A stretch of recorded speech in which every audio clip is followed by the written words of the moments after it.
On Earth, we often forget that there are other solar systems. Researchers go through details that could have a bigger impact on Earth than expected.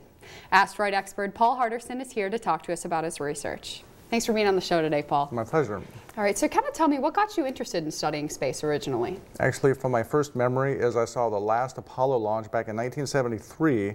I was a kid sitting in front of the TV, Indian style, watching this rocket take off. So that pretty much led to where we are now. That's cool, right off the bat. Yep. So UND has an observatory that's a little bit out west of campus. Can you kind of explain to me a little bit what an observatory is? Can you go inside, that kind of thing? Well, the observatory has been around since 1992. It's about 10 miles west of town on UND land.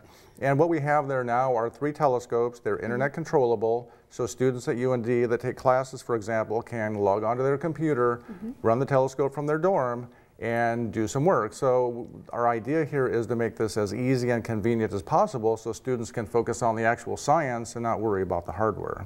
Very cool. So what kind of things are they looking for when they're looking through these telescopes then? Well, the basic projects, we do a little bit of looking at the sun, as far as don't look at the sun with your eyes, of course, but look through the telescope, and we have the right camera for that.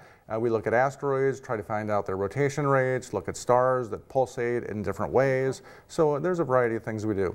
So what kind of things do you specialize in specifically with your research? Well, my main research is looking at asteroids. We use an observatory in Hawaii. And we basically are doing spectroscopy to learn what they're made of. And there's a certain type of spectroscopy, and we basically find out what minerals these asteroids are made of. So you can liken this to rocks in space, you know, big space rocks.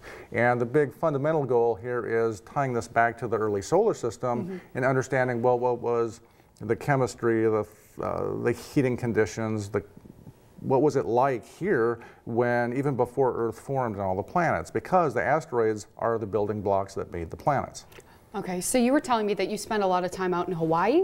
Why do you do that? Where do you go? Well, I'm fortunate, you know, in grad school, Hawaii turned out to be the unsung benefit of doing my work. So NASA's only ground-based telescope is on Mauna Kea at 13,800 feet. That telescope has the instrument we need to do this kind of work. We actually have a picture, it looks like, of where you research. It looks like it's outside. That's pretty cool. Yeah, it's at 13,800 feet. It's on top of the volcano, and it's like being on top of, you're on top of a volcano. So it's beautiful. It is. That's pretty cool. So what is important about, you were telling me that you research a lot of basaltic asteroids. What's different about those as opposed to other kinds of asteroids?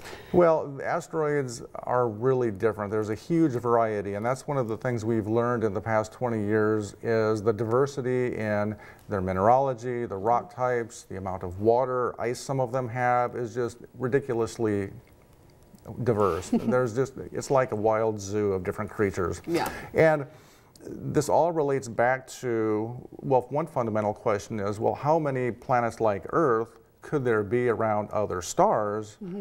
Because ultimately, one of the big questions is we want to find out if there is life out there. And that's other missions have been doing that too, like the Kepler mission has found hundreds of planets around other stars. Wow. And within the next 10 to 20 years, we're going to have the ability to detect Earth-sized planets around other stars, and if we detect oxygen or ozone, then that would be the signature of, well, gosh, we found some place that actually has life as we know it. Now, what are a lot of the asteroids that are out there, are they dangerous, or are they just kind of out there in space? Well, there are a bunch of asteroids that are kind of zooming by us all the time. There are about 8,000, more or less, asteroids that zoom around Earth and the inner solar system. And we had one a day or two ago that passed inside the orbit of the moon. So, but these are being looked at. NASA has a program to find all of these so we don't get blindsided. That's always the worry. But the solar system is very dynamic and active, and we do have to watch out for these because we have had plenty of impacts in the past. If you've heard of Meteor Crater in Arizona, that mile-wide crater was hit by a 80-meter iron asteroid. So are there any chances that there's going to be an asteroid that's hitting anytime soon in the future? I believe that you were saying there was one coming in the next few years. Right now, nothing to worry about. There's one called Apophis that is going to come very close in the late 2020s, and we have to keep watching this one to see if its orbit changes between now and then. So scientists can control that? They can kind of change the path? No, we can't right now.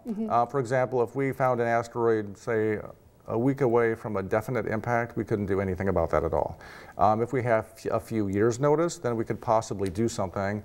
All we have to do is change its orbit just a little bit, and it'll miss Earth, and that's probably one of the ways that'll be looked at. So what do you think the safest place is for an asteroid to hit then?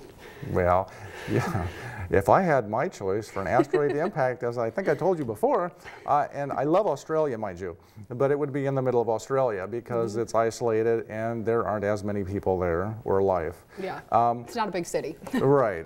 Yeah. So hopefully that won't happen, but you certainly don't want it in the water because you'll have a big tsunami. You don't want it, of course, in the Midwest of the U.S. because we're here. Yeah, so, yeah.